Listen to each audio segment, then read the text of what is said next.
Vengo a conversar un poco con ustedes de la experiencia que hemos tenido desarrollando el campo de la cirugía mínimamente invasiva para la columna vertebral. Es un tema que a mí realmente me apasiona, que siempre he sido muy inquieto con respecto al tema de la mínima invasión.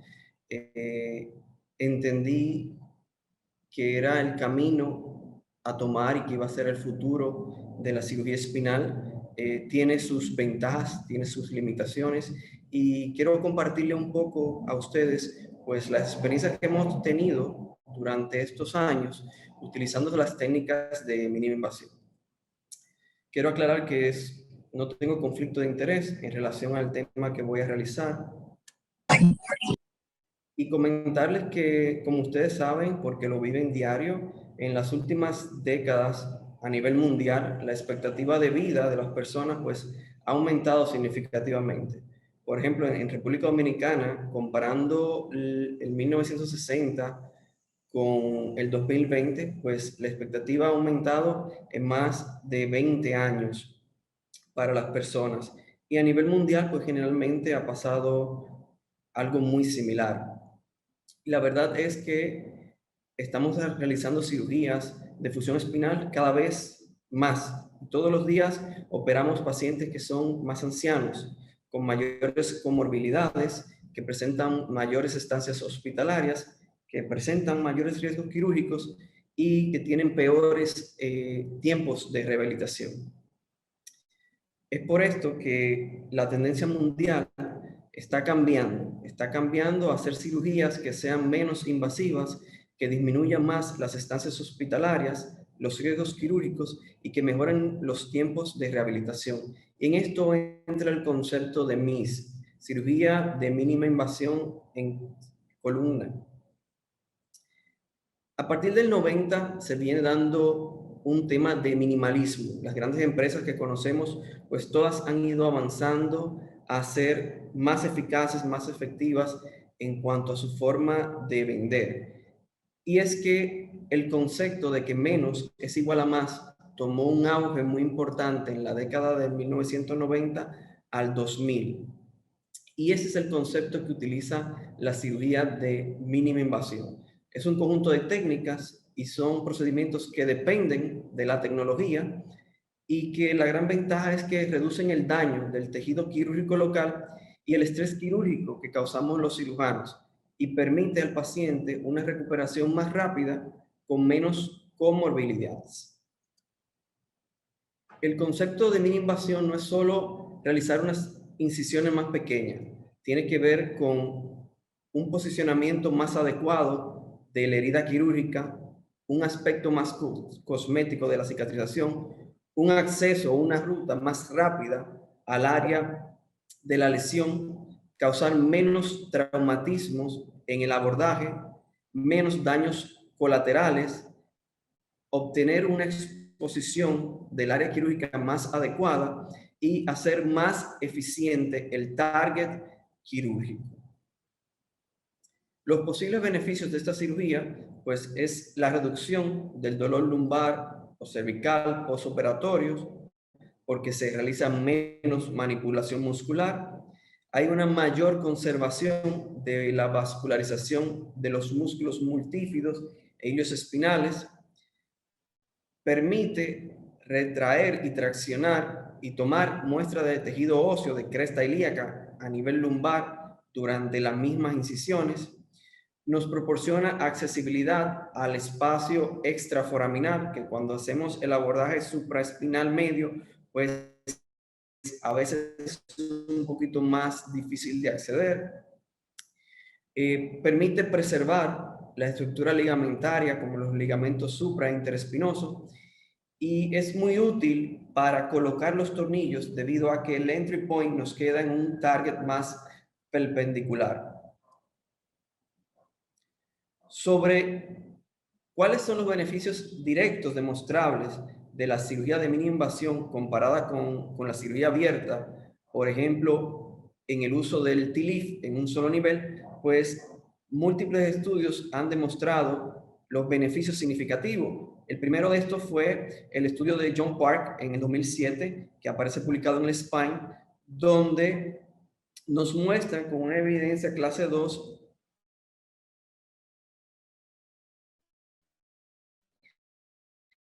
que la cirugía de necesidad de transfusión menos dolor postoperatorio y una rehabilitación mucho más rápida. De forma, un segundo estudio que causó mucho fan, en el cual ellos demostraban que la atracción del músculo multífido por la vía clásica ocasionaba un daño importante a nivel muscular y que esto se podía demostrar midiendo la queratina quinasa en sangre. Cuando se comparó a los pacientes que se le habían hecho cirugía de mínima invasión versus los que se habían hecho cirugía convencional, se demostró que esta aumentaba muchísimo más en el grupo abierto que en el grupo de mínima invasión. Por lo tanto, se demostró que la cirugía de mínima invasión permitía menos daño muscular que la cirugía abierta. Pero la cirugía de mínima invasión no es perfecta, tiene sus limitaciones. Por lo general nos exponemos a mayor uso de las radiaciones. La tecnología tiene un costo, requiere de una curva de aprendizaje. Los tiempos quirúrgicos, mientras estamos aprendiendo, se prolongan un poco. Muchos cirujanos lo desestiman porque prácticamente se tardan el doble cuando están aprendiendo a hacer la técnica. Y realmente con algunos pacientes con obesidad, pues la técnica se dificulta un poco por el tema de la retracción. Muchas veces el retractor tubular que se utiliza, pues no llega y hay que usar extensiones de la retracción tubular.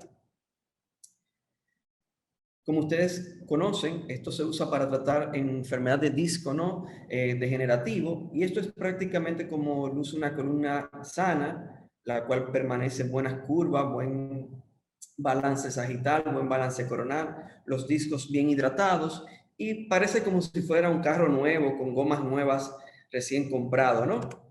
Pero conforme va pasando el tiempo, pues un proceso de degeneración y desgaste discal que, como todos sabemos, comienza a nivel del platillo intervertebral por un tema de isquemia que ya se ha determinado que está mediado por genes como el COL9A2 y el COL9A3, que predispone a que esta microcirculación pues se vaya desgastando y que la forma que tiene el disco de nutrirse pues se vaya perdiendo, pasando de un neumático bien inflado con buena amortiguación a un disco más desgastado que ya no cumple su función adecuadamente.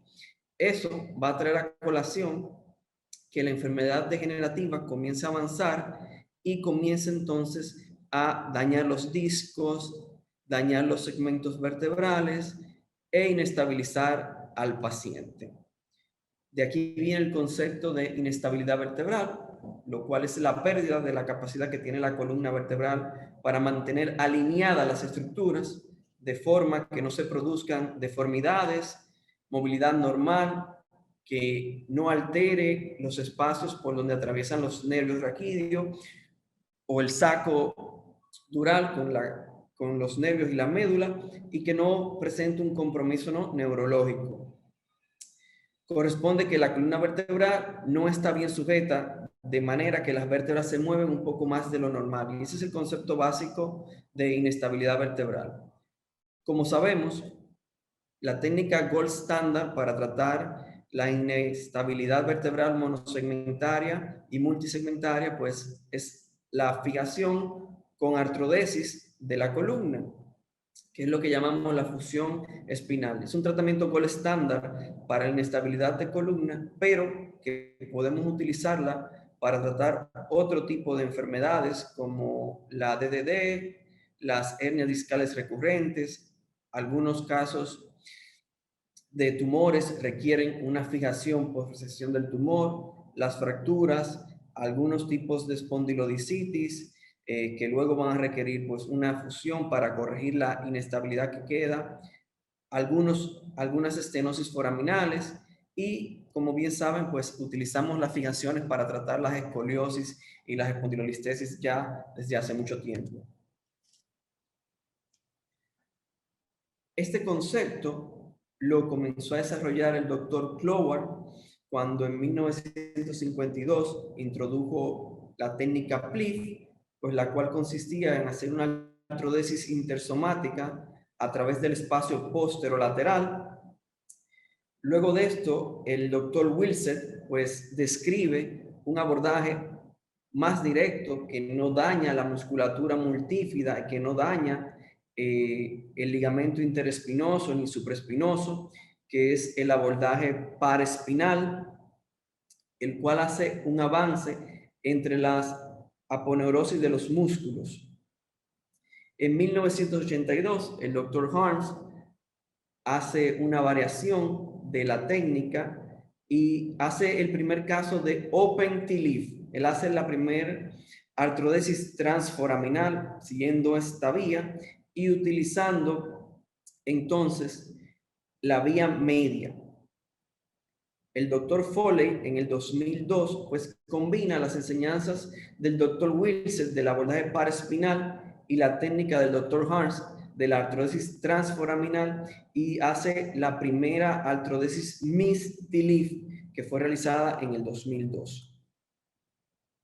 Existen otras técnicas para artrodesis apuntando a abordajes que van desde la vía anterior, como la expuesta por el doctor Sowi, que es el ALIF, los abordajes laterales del doctor Luis Pimenta, el LIF, y el oblicuo de Russoli, y el TLIF que conocemos de Harms con las variantes de mínima invasión, que es el MIS-TLIF.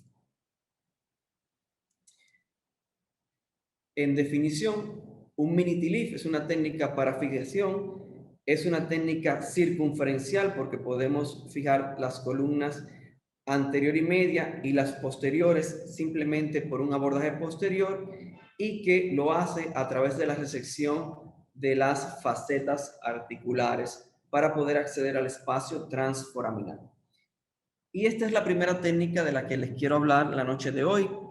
El mini TLIF o el MIS TLIF es una técnica que tiene beneficios, los cuales nos permiten hacer una descompresión de la raíz saliente y de la raíz descendente a través de la resección de las facetas, como lo vemos en esta imagen. Nos permite descomprimir el espacio foraminal y el espacio extraforaminal, todo esto a través de un retractor tubular. Podemos tratar estenosis del canal y podemos hacer exposiciones unilaterales que no necesariamente tenemos que hacer cuando hacemos el abordaje PLIF, donde se precisa pues la colocación de dos cajas rectas. Permite una cicatriz más lateral para los casos de reintervención que ya fueron tratados por línea media, alejándonos de la línea media y alejándonos del saco dural. Cuando comparamos el TLIF clásico que conocemos, el Open, en la imagen superior, con el Mini TLIF en la imagen inferior, pues las evidencias resaltan, ¿no?, a la vista. Menos dolor postoperatorio, menos daño tisular, menos atrofia del músculo multífido, una estancia hospitalaria mucho menor, menor riesgo de infección y menor tiempo de rehabilitación de los pacientes. Aquí les marco una gráfica donde aparecen la mayoría de los estudios prospectivos y retrospectivos que se habían hecho hasta la fecha del 2015, donde muestran con una evidencia nivel 2 que el mini TLIF es una cirugía que tiene los mismos resultados funcionales que la técnica clásica, alcanza los mismos porcentajes de fusión en tiempos quirúrgicos similares después de pasar la curva de aprendizaje y que disminuye de forma significativa el sangrado, la estancia hospitalaria, el uso de los analgésicos, la tasa de infección y que hace una rehabilitación pues mucho más rápida. Aquí le comparto entonces un estudio publicado por Takahiro Tsutsimoto en el cual compara el mini open, o sea, el mínimo invasivo versus la técnica abierta en cuanto al daño muscular que genera y el aumento de la CPK. Y observen la imagen inferior cómo se ve acá, estos son pacientes ya de 6 meses de postquirúrgico, donde todavía se ve en la cirugía abierta una marcada señal de hiperintensidad a nivel de músculo multífido, donde se habla de daño de tejido muscular, mientras que en el abordaje mínimo invasivo, pues se observa mucho menos que en el abordaje abierto. Este mini-TLIF no es perfecto, tiene algunas limitaciones. Una de ellas, y que hay que tener muy en cuenta cuando uno estudia el estudio de resonancia magnética de los pacientes, es ver si el paciente no tiene una variante anatómica donde aparezcan raíces conjuntas saliendo por el espacio foraminal. Pues en este caso, si hacemos un abordaje transforaminal, pues tendremos mucho riesgo de causar una lesión de la raíz o a lo sumo, por retracción, una neuritis del nervio periférico. Otras limitaciones del mini-TLIF es en los pacientes pues, que tienen osteoporosis. Realmente el hueso, muchas veces cuando uno va avanzando el tornillo, pues se crean breach, se crean brechas y no sostiene un buen agarre. Incluso cuando intentamos colocar tornillos cementados a través del mínimo invasivo, esos breach pueden dar traste a que el cemento se fistulice y pueda crear compresión a nivel del canal. Las discrasias sanguíneas pues realmente limitan la visión a nivel del abordaje tubular y más de 3 niveles por mínimamente invasivo, aunque hay muchas personas pues que lo hacen. En nuestra experiencia por el momento pues realmente es complejo, no es tan fácil de hacer. Esta es la tecnología que utilizamos para hacer el mini-TLIF. Se requiere de un taladro de alta velocidad, de un sistema de fluoroscopio básico. Mejor si tenemos un sistema de tomografía computarizada guiada con neuronavegación. Se requieren retractores tubulares estables o expandibles. Siempre recomendamos el uso del neuromonitoreo intraoperatorio y se requiere de magnificación quirúrgica, ya sea con lupas microquirúrgicas o con microscopio. En el hospital donde laboro tenemos los dos, el microscopio y la lupa microquirúrgica. Realmente me parece mucho más rápido utilizar las lupas microquirúrgicas, pero el microscopio es realmente muy útil también. O sea, es a preferencia del cirujano y de la experiencia que ya ha acumulado en la curva, ¿no? Y estos son los retractores que tenemos disponibles, por lo menos acá en República Dominicana. El retractor ílico es un retractor cuadriforme, el cual nos permite una exposición en 4 ángulos, realmente muy cómodo de aplicar. Esta es la visión de uno de los casos que hemos realizado para que vean cómo se ve el espacio. Y a la derecha el más cuadran, el cual es otro retractor, pero me permite una retracción más cruciforme y no tan angulada. Por lo tanto, la vista es un poquito más limitada, pero de igual forma permite trabajar con una exposición adecuada. Y este, que es el retractor triangular, que es el X-Max, que es el mismo retractor, pues, que generalmente se utiliza para los abordajes X-Lift y L-Lift, pues es un retractor un poquito más limitado, un poco más incómodo de utilizar, pero se puede conseguir el trabajo con este. Como comentamos, siempre utilizamos neuromonitoreo intraoperatorio con electromiografía continua y estimulación radicular selectiva.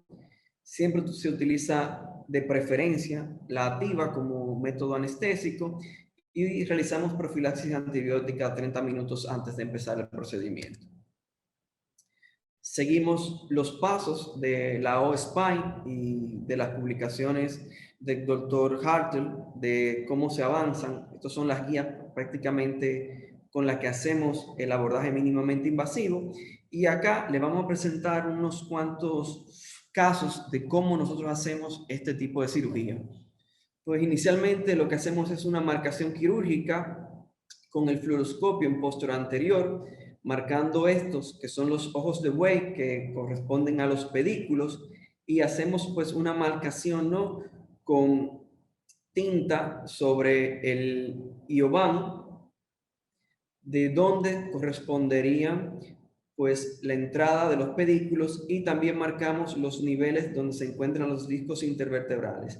Hay que tratar de que la imagen entre los palatillos no se vean superpuestas, porque esto nos da consigo a errores cuando se va a introducir el tornillo. Siempre hay que tratar que los platillos se vean lo más alineados en el segmento donde se va a realizar pues las artrodesis. Entonces, una perla es evitar el platillo doble.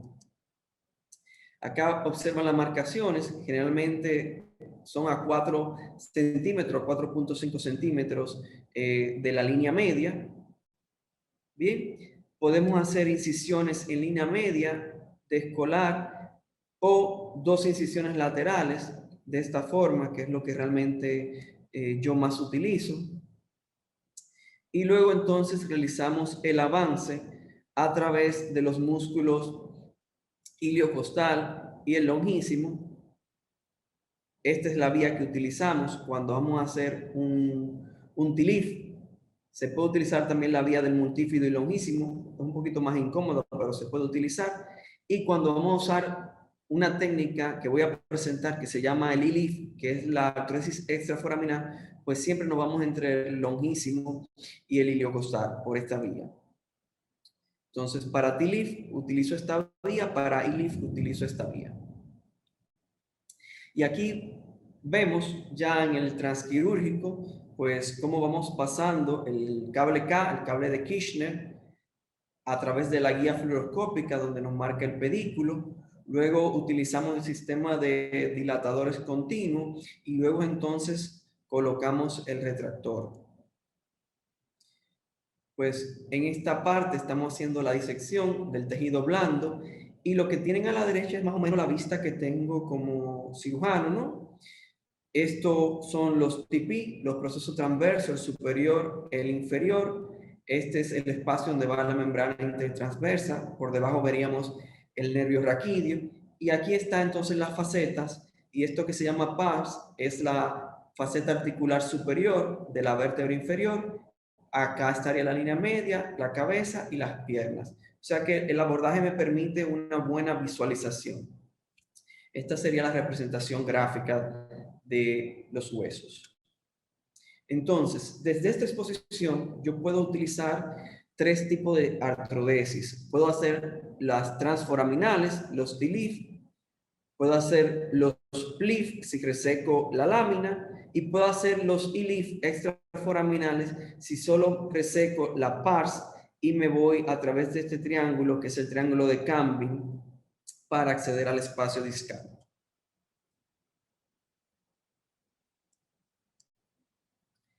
Aquí lo hacemos paso a paso. Esta es la visión del tubo a nivel del MIS. Vamos primero entonces a ubicarnos siempre a nivel de la faceta. Luego procedemos a hacer el resecado. Resecamos la faceta inferior de la vértebra superior. Luego la faceta superior de la vértebra inferior. Luego hacemos la flavectomía. Y ya estamos ubicados a nivel del espacio discal, así se verá el disco, el saco dural nos quedará hacia medial y la raíz emergente pues nos quedará de forma cefálica. Acá hacemos la disectomía, mírennos acá cómo estamos trabajando por el espacio transforaminal. Aquí vemos cómo estamos legrando en la imagen fluoroscópica. Luego de hacer la disectomía y el legrado, pues procedemos entonces a rellenar el fondo de el espacio con injerto óseo para fomentar la cama de la fusión y procedemos entonces a colocar el implante intersomático, en este caso un implante tipo TLIF.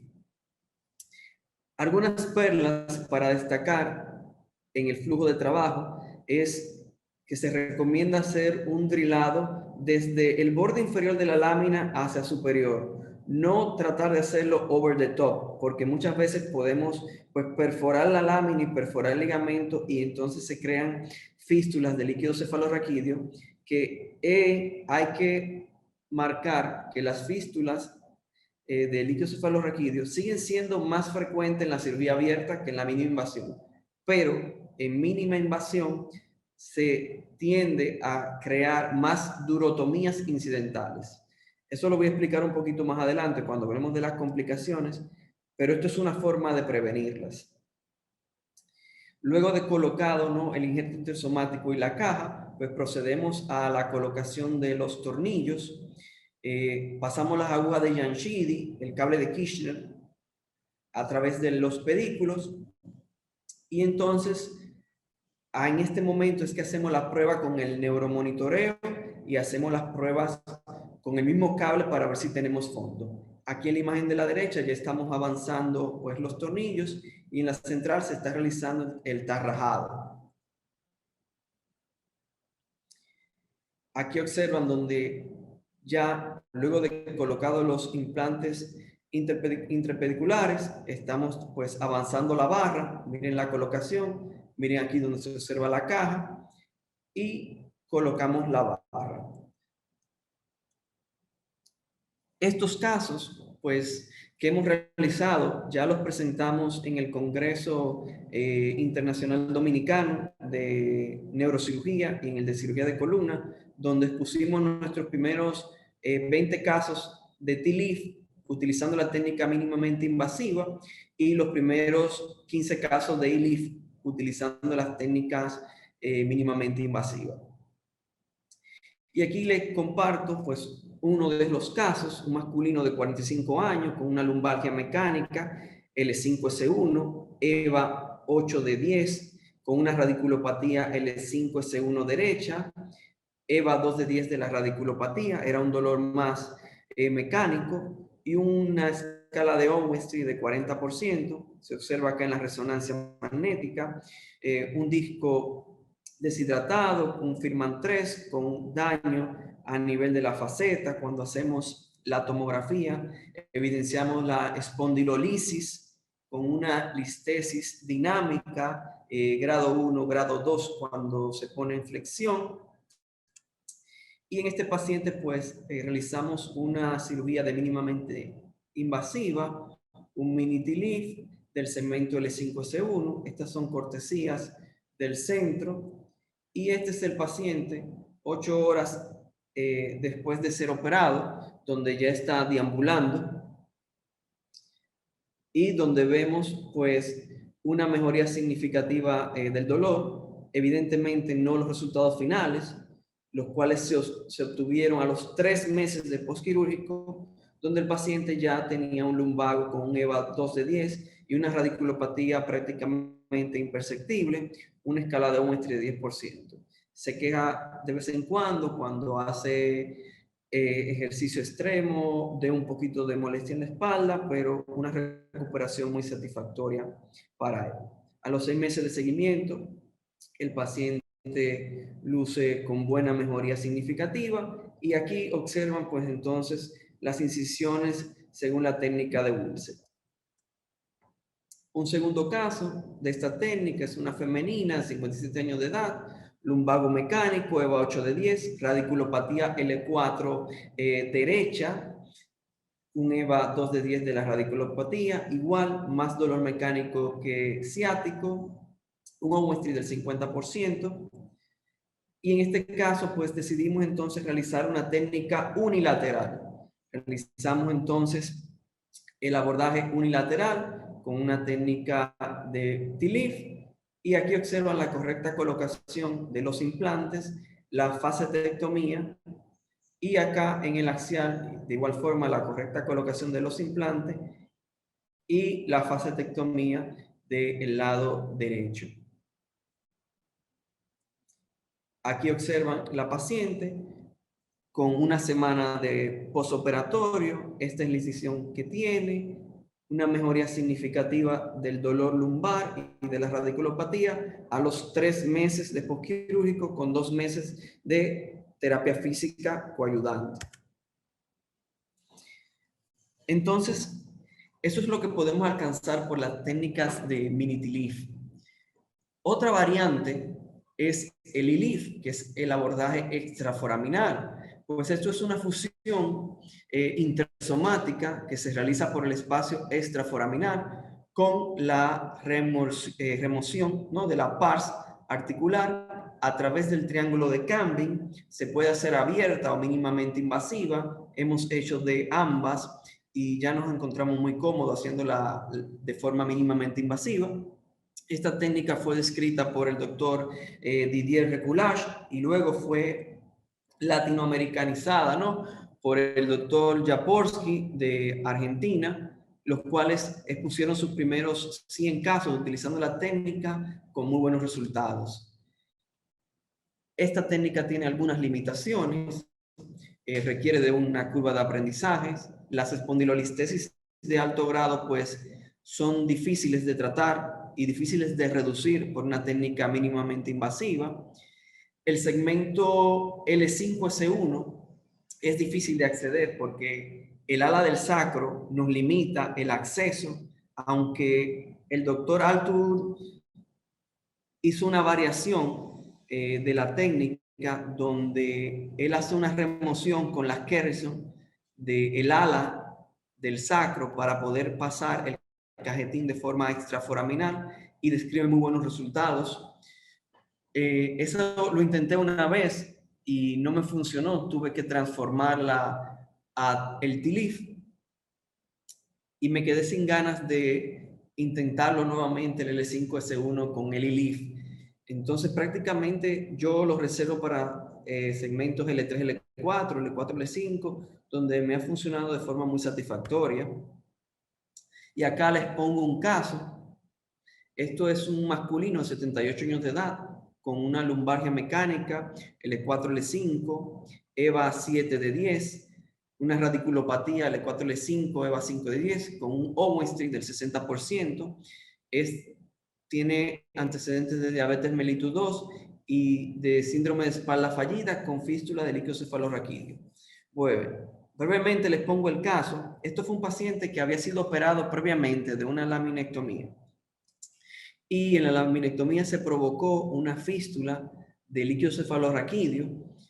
Cuando lo intervienen la segunda vez para corregir la fístula de líquido cefalorraquídeo, pues parece que se quedó algo de material en el espacio muscular y el paciente pues hizo un acceso, lo tuvieron que reintervenir, hicieron un lavado quirúrgico y la cicatrización fue por tercera intención. Y el cirujano que inicialmente lo atendió, pues le dijo que realmente ya no podía ofrecerle más nada en ese caso y que tampoco quería, ¿verdad?, seguir haciendo el procedimiento porque entendía que ya no iba a ser beneficioso en él. Y esta es la cicatriz con la que nosotros recibimos a ese paciente. Si ustedes se fijan, plantearse una línea media como abordajes está un poco complicado, pues nosotros discutimos este caso en el servicio y entre todos pues planteamos hacer una técnica de ILIF por un abordaje extraforaminal, siempre por la técnica de Wilset para alejarnos, ¿no?, de la línea media y de la posible fibrosis que iba a haber ahí. Y eso fue lo que hicimos. Hicimos un abordaje extraforaminal en el paciente. Miren acá el resultado. Luego de colocar el cajetín, solamente removimos la pars del cajetín y realizamos entonces la cirugía de esos segmentos. Aquí pueden ver en la tomografía cómo se aprecia en el triángulo la zona que removimos de la pars. Y la faceta articular inferior de la vértebra superior, pues mire acá cómo la estamos preservando. Este paciente tuvo una recuperación un poco tórpida, como era de esperarse. En el posquirúrgico inmediato de una semana, mostró mejoría significativa. El EVA lumbar pues mejoró de 7 a 5 y la radiculopatía pues sí mejoró significativamente. Y luego de 6 meses del posquirúrgico con mucha terapia física, pues logramos obtener un EVA que oscila entre 3 y 2 en el dolor lumbar y en la radiculopatía prácticamente imperceptible. Es un paciente que de silla de ruedas pues llegó a utilizar un andador. Lo hemos seguido ya durante 3 años y se mantiene en buen control de su enfermedad. A él le gustaría reintegrarse a su trabajo, pero como ustedes saben, pues no es posible, pero está muy contento de que puede caminar con el andador y puede hacer pues la mayoría de sus actividades cotidianas, no así de forma laboral. Y la última técnica que les quiero mostrar es el mini PLIF. Esta técnica de artrosis intersomática la realizamos en una resección de la lámina, se hace por una hemilaminectomía unilateral cuando hacemos mini invasión. Se puede hacer bilateral, pero realmente no le vemos mucha diferencia en los resultados.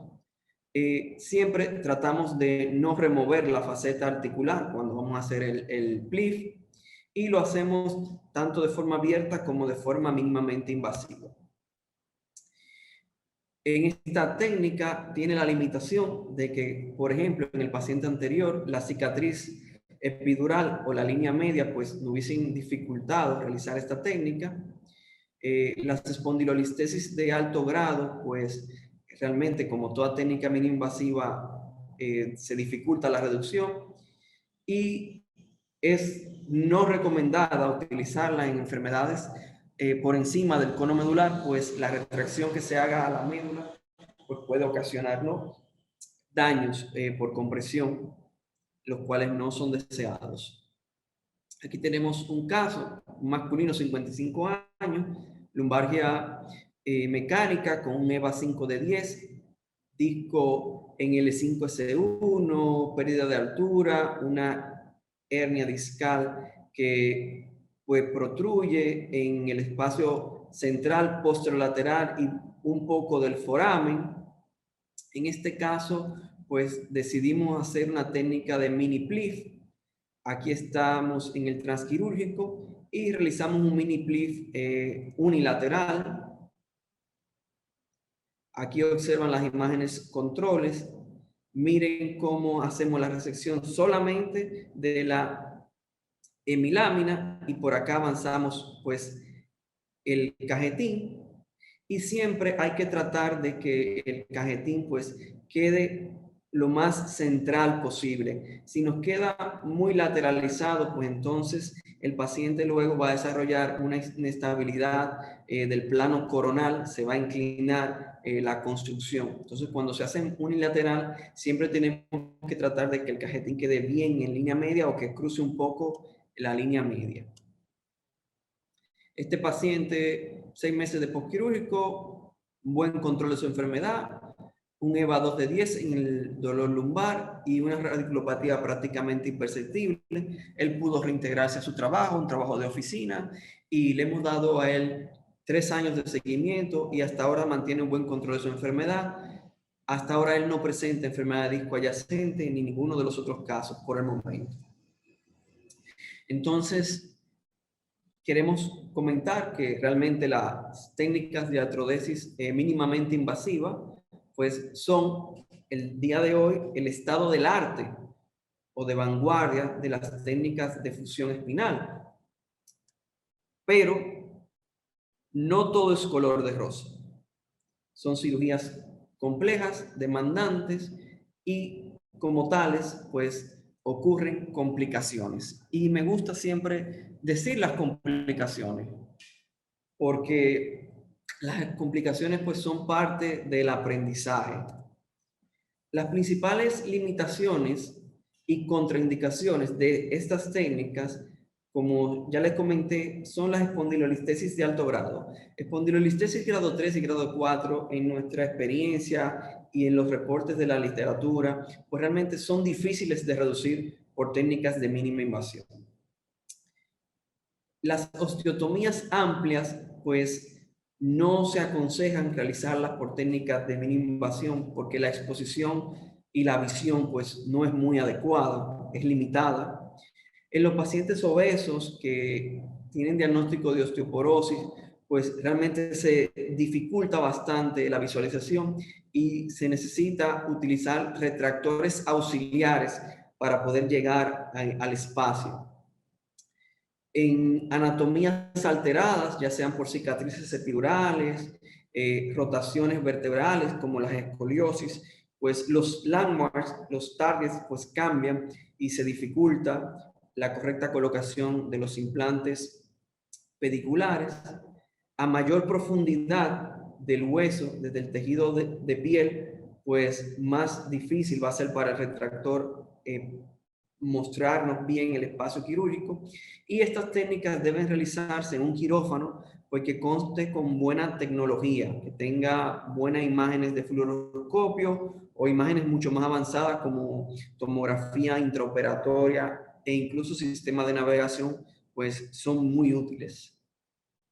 Las complicaciones las voy a relatar contando mis anécdotas en pacientes que hemos intervenido, pero siguiendo el patrón de esta revisión sistemática de complicaciones luego de cirugías de cirugía mínimamente invasiva. En esta revisión sistemática, pues fueron sometidos a Minitilif 6.699 pacientes en los 31 estudios finales que se utilizaron para hacer la revisión, y presentaron estudios, tasas de complicaciones que iban desde 0 hasta el 33,3%. Es decir, algunos estudios presentaron 0 complicaciones y otros las complicaciones iban hasta un 33%. En nuestra experiencia y también en la revisión sistemática, la complicación más frecuente fue la radiculitis, la inflamación de la raíz luego de la cirugía, que se presenta de un 2,8 hasta un 57% de los casos. La malposición del implante pues fue la segunda causa más frecuente, desde un 0,3 a un 12% de los casos. Y la durotomía incidental fue la tercera más frecuente, desde un 0,3 a un 8,6% de los casos. Existieron otras complicaciones menos frecuentes, como la intrusión del injerto, muchas veces, en algunas ocasiones, perdón, el injerto intersomático y el implante pues se retropusieron y comprimieron el canal. Hubieron infecciones del sitio quirúrgico y algunas subsidencias de la caja hacia los platillos superiores e inferiores de los segmentos artrodesados. La radiculitis, que fue la complicación más frecuente, como ustedes saben, es la inflamación de la raíz nerviosa, ya sea porque esté pinzada, comprimida o irritada. Este es el grupo de síntomas que va a presentar el paciente. Se queja mucho del hormigueo o el entumecimiento en el miembro que respeta el dermatoma de la raíz afectada.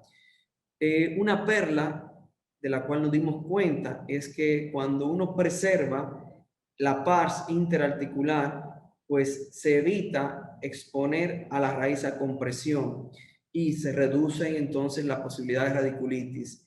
En los casos de Minitilif, luego de adaptar la técnica, solamente quitaba la faceta hasta este punto y dejaba parte de la pars para que me protegiera pues la raíz, y trataba de no retraer mucho con el retractor.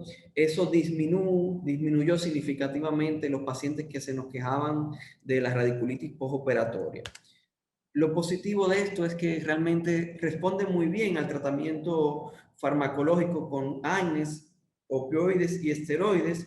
En algunos casos tuvimos que dar neuromoduladores, y en algunos tuvimos que ayudarnos de la terapia física y de los TENS. Pero al cabo de 2 o 3 meses, el 95% de los pacientes había tenido una recuperación de más del 90% de la radiculitis. La segunda complicación, que es la malposición del tornillo, se asocia a complicaciones en el 1 al 3% de los tornillos mal colocados. Estas pueden ser lesiones vasculares, lesiones medulares, lesiones de los nervios periféricos, fístulas de líquido cefalorraquídeo y, por supuesto, inestabilidad de la construcción, porque si el tornillo no está colocado donde va, pues su capacidad de mantener rígida la construcción, pues no la puede hacer. Esta imagen que ven es uno de mis primeros casos haciendo curva, donde lo realizamos con una fluoroscopía, y en la imagen posterior anterior, pues el tornillo se evidenciaba que tenía un buen entry point, pero al día siguiente, cuando hacemos tomografía protocolo, que es un protocolo que hemos creado a cada los pacientes de cirugía de columna, siempre hacemos tomografía control. Eso es algo que lo aprendí del doctor Matar en la Clínica Misericordia, que siempre que se podía hacer una tomografía control para ver el estado de la construcción, pues se hacía. Aquí lo replico igual y nos dimos cuenta que el implante pues estaba con una brecha muy significativa. Una escala para nosotros poder ver qué tan mal posicionado está el implante es la escala de Gainsborough, lo cual nos clasifica el tornillo desde el grado 0 hasta el grado 4, dependiendo de su colocación en el pedículo. Si está perfectamente en el pedículo es un grado 0, si contacta la cortical es un grado 1, si invade la cortical o crea una brecha pero es menor de 2 milímetros, se considera un grado 2 y hasta aquí, hasta el grado 2, los tornillos se consideran aceptables. Es decir, que si el paciente no tiene clínica relacionada con la posición del tornillo, pues no se recomienda la recolocación. Luego del grado 2, los grados 3, que son más de 2 milímetros de brecha, pues se recomienda colocarlos todos, porque la posibilidad de lesión es alta. En este caso, pues evidentemente hablamos con el paciente, le explicamos que hubo una mala colocación del implante y que necesitamos llevarlo a cirugía para hacer una colocación adecuada del mismo. El paciente entendió, estuvo de acuerdo y se hizo la recolocación. Quiero comentarle que el paciente realmente se quejaba de una radiculitis, mas no tuvo limitación motora al examen neurológico cuando el tornillo estaba mal posicionado. Y luego que hicimos la recolocación, pues el paciente continuó con una radiculitis por 2 semanas y luego mejoró con el tratamiento conservador farmacológico. Luego de 6 meses el paciente se recuperó de forma satisfactoria y de hecho aquí los tengo, luego de 6 meses pues haciendo ejercicio en la elíptica, o sea que tuvo una recuperación aceptable pese a la complicación que tuvimos.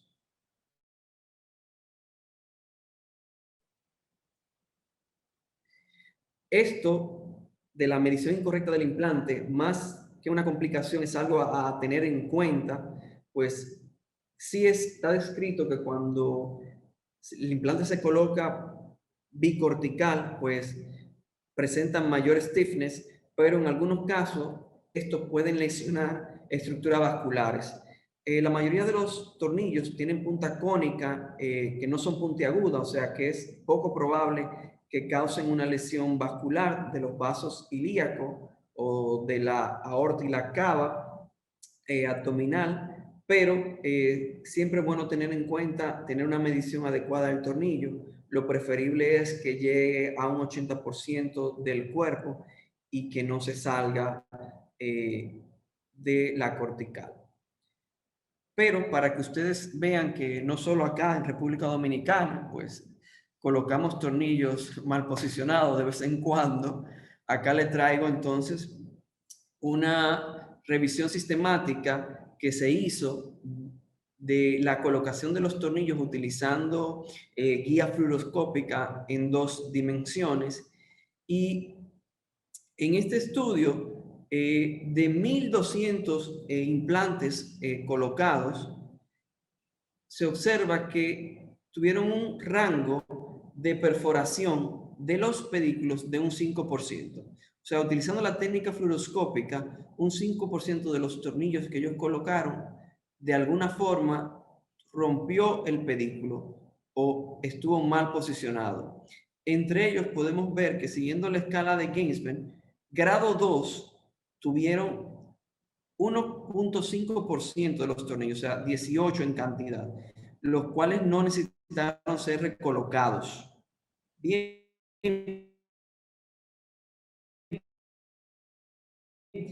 pero fueron algunas perforaciones críticas que pues necesitaron recolocación quirúrgica de los implantes. Esto es un tema delicado que hay que hablarlo con el paciente, hay que tratar de que no ocurra, pero cada día se están implementando demandas médicas por tornillos mal colocados en la columna. Entonces tenemos que tener mucho cuidado, hablar claro con el paciente, siempre decir la verdad si ocurre algún evento en el transquirúrgico y utilizar toda la tecnología que está a nuestro alcance para obtener una correcta colocación de los implantes. Si queremos saber cuál es la forma más precisa de colocarlos, pues esto lo sabemos ya desde el año 2000, donde apareció pues el sistema CAS, que es el sistema de cirugía asistido por computadoras. Esto es una imagen de cuando estábamos formándonos como el fellow en la Misericordia Internacional con el equipo de tomografía intraoperatoria que tenían para la época. Y aquí vemos una revisión sistemática del grupo de Senaski, donde ellos compararon la forma de colocar los implantes, ya sea mano libre, la guía fluorescente del navegador y la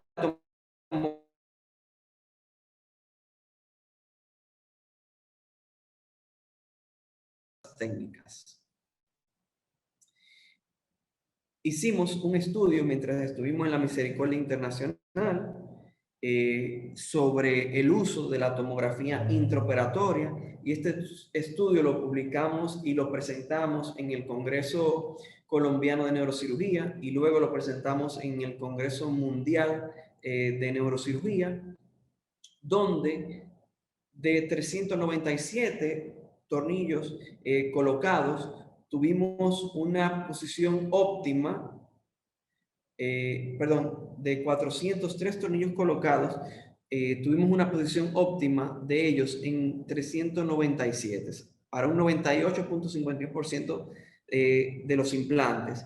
Y tuvimos una posición aceptable, aunque no óptima, en 6 de ellos para un 1.49% de los casos.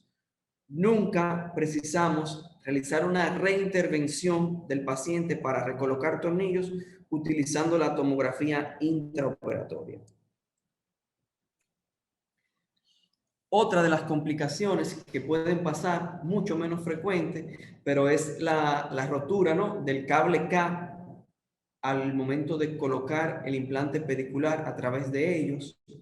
Muchos profesores optan por poner el tornillo simplemente guiado por la neuronavegación sin el uso del cable K, lo cual da un resultado muy aceptable y evita este tipo de complicación. Aunque esto no es muy frecuente, este caso fue reportado por el grupo del doctor Fessler, donde fue un caso único en que se presentó, pero puede ocurrir. Aquí también presento algunos casos de lo publicado por el doctor Song Kim, de CAS que se han ido en retropulsión por una inadecuada compresión, y en cirugía de mini invasión la compresión del segmento se hace de forma inversa. Para comprimir tenemos que separar los tubos telescopados y muchas veces no se consigue una compresión muy adecuada. Por eso se recomienda siempre poner el implante intersomático lo más grande que sea posible. Y aquí tenemos unos casos que reporta donde la caja pues se va en retropulsión. De las complicaciones menores, la durotomía incidental fue una de las frecuentes, siempre aclarando que aunque la durotomía es más común por la técnica mínimamente invasiva, las fístulas, o sea, que se produzca una fístula, sigue siendo más frecuente en la cirugía abierta que en la cirugía mínimamente invasiva. Aquí le presento un estudio también del doctor Fessler, donde comparan las técnicas abiertas con las técnicas mínimamente invasivas, solamente para ver donde se observan, las durotomías que se alcanzaron y las fístulas, y es evidente que las fístulas en cirugía abierta pues fueron mucho más.